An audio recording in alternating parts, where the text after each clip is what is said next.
If you're wondering which budget ultra-wide monitors are worth your money, stick around. After we run through each product, I'll give you my personal take.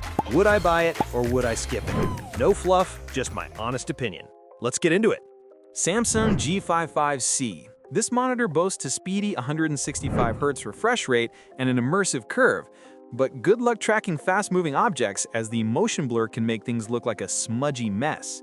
The stand is about as flexible as a concrete block with no height or swivel adjustments, so I hope your desk is already the perfect height. Would I buy it? No. I refuse to live a life hunched over a wobbly stand just for a decent refresh rate. Samsung Viewfinity S50GC. The Viewfinity S50GC serves up deep, inky blacks with its high-contrast VA panel, but it's a flat ultra-wide, which feels like buying a sports car that's limited to 30 miles per hour. While its 100Hz refresh rate is a nice little bump for productivity, it will leave most gamers feeling underwhelmed, and you'll definitely notice some ghosting in darker game scenes. Would I buy it? Maybe, if I needed a widescreen exclusively for a mountain of spreadsheets and my gaming days were long behind me. Samsung Odyssey G5. Samsung's Odyssey G5 delivers a great 165Hz refresh rate and deep blacks, but the colors are so dull you'll think you've gone colorblind, and the build quality feels cheaper than a gas station coffee mug.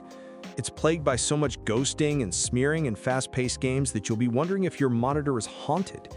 Would I buy it? No, the performance issues and terrible build quality make it a hard pass.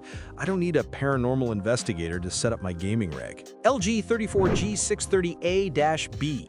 This LG monitor is an absolute beast, packing a ridiculous 240Hz refresh rate and a 1 millisecond response time that will make your games feel buttery smooth. It also features display HDR 400 and a wide color gamut, so your games will pop with vibrant cinematic color instead of looking washed out. Would I buy it? Yes, a 240Hz ultra-wide at a budget price is practically a myth, and I'm ready to throw my money at it. LG 29WQ600W. The LG 29WQ600W is a compact 29-inch ultrawide with an IPS panel, which means you get accurate colors and can actually see the screen from the side without the image washing out. However, at 2560 by 1080 resolution, it's not the sharpest tool in the shed, and the stand only tilts because apparently our necks don't deserve comfort. Would I buy it? Maybe, if I had a tiny desk and needed an affordable ultrawide for video editing. But for pure gaming, I'd want something bigger and faster.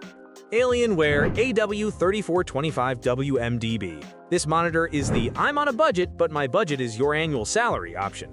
It has stunning colors and darkness that make other monitors look like they're from the Stone Age, but Alienware cheaped out by not including a USB-C port, so I guess charging your devices is a luxury we can't afford. For a monitor that's supposed to be a value prospect, it's kind of hilarious they'd skip on features that even cheaper rivals include.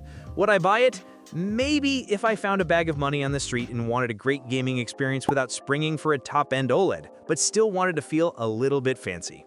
Asus TUF BG34VQL1B.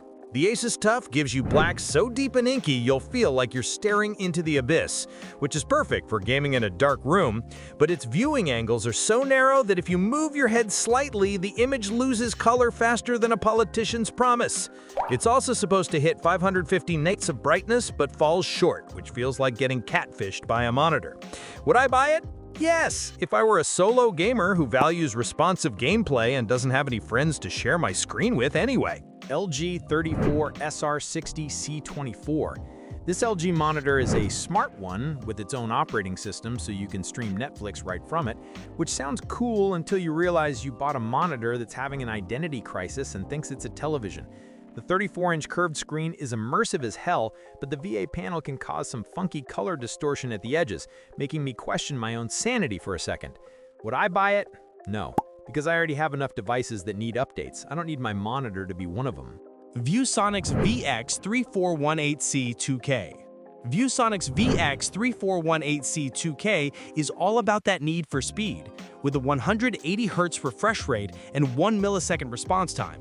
But with a brightness of only 250 nits, you better be a vampire who games in a coffin, because this thing is dim.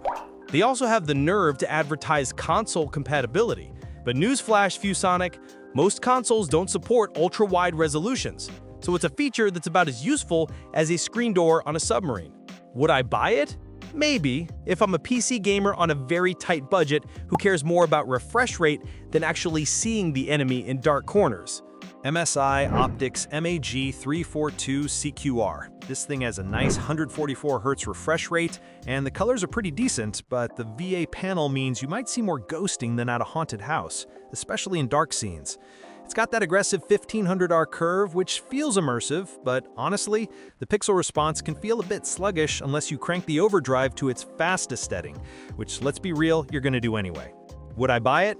Maybe if I'm on a tight budget and can tolerate a bit of smearing when I'm pretending to be a pro gamer. Pixio PCXC348C Neo. At 180 Hz, this monitor is faster than my last relationship, and the 1000R curve wraps around you like a cozy blanket for some serious immersion. The downside is that while it claims high dynamic range support, it's the kind of HDR that's like putting ketchup on a hot dog and calling it a gourmet meal. It's there, but it's not changing your life. Would I buy it? Yes. For the price, that high refresh rate and USB-C charging make it a sweet deal, even if the HDR is basically a participation trophy. AOC CU34G2 XP. This monitor boasts a speedy 180 Hz refresh rate and a great contrast ratio, making blacks look deep and mysterious. But good luck with the response time, because it has some of the worst overshoot I have ever seen. Seriously, the ghosting on this thing is so bad, you will see the ghosts of your dead enemies for a good while after you kill them. Would I buy it? No, that overshoot is a deal breaker. It is like having a sports car that can only turn left. MSI MD342CQPW. This monitor looks clean and modern with its white design, and the built-in KVM switch and USB-C with 96-watt power delivery are clutch for a minimalist setup. However, with a 120 Hz refresh rate, it feels a little slow for a gaming monitor in 2025, like it is still trying to catch up to the latest memes. Would I buy it? Yes, if my main focus is work and multitasking with some casual gaming on the side, it's a productivity beast in a stylish package. Philips 34E1C5600HE. The massive 34-inch screen is great for productivity, and having a built-in 5-megapixel webcam with Windows Hello is super convenient for all those work-from-home meetings where you are pretending to wear pants. But that webcam makes you look like a potato, the speakers sound like they're coming from a tin can, and the 100 Hz refresh rate is just sad for gaming. Would I buy it? No, unless I was desperate for a work-from-home setup and my company was paying for it.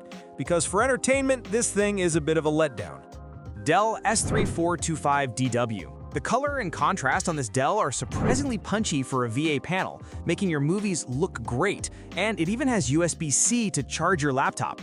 However, it's not the best for serious photo or video editing, and the brightness is just okay, so don't expect it to outshine the sun coming through your window.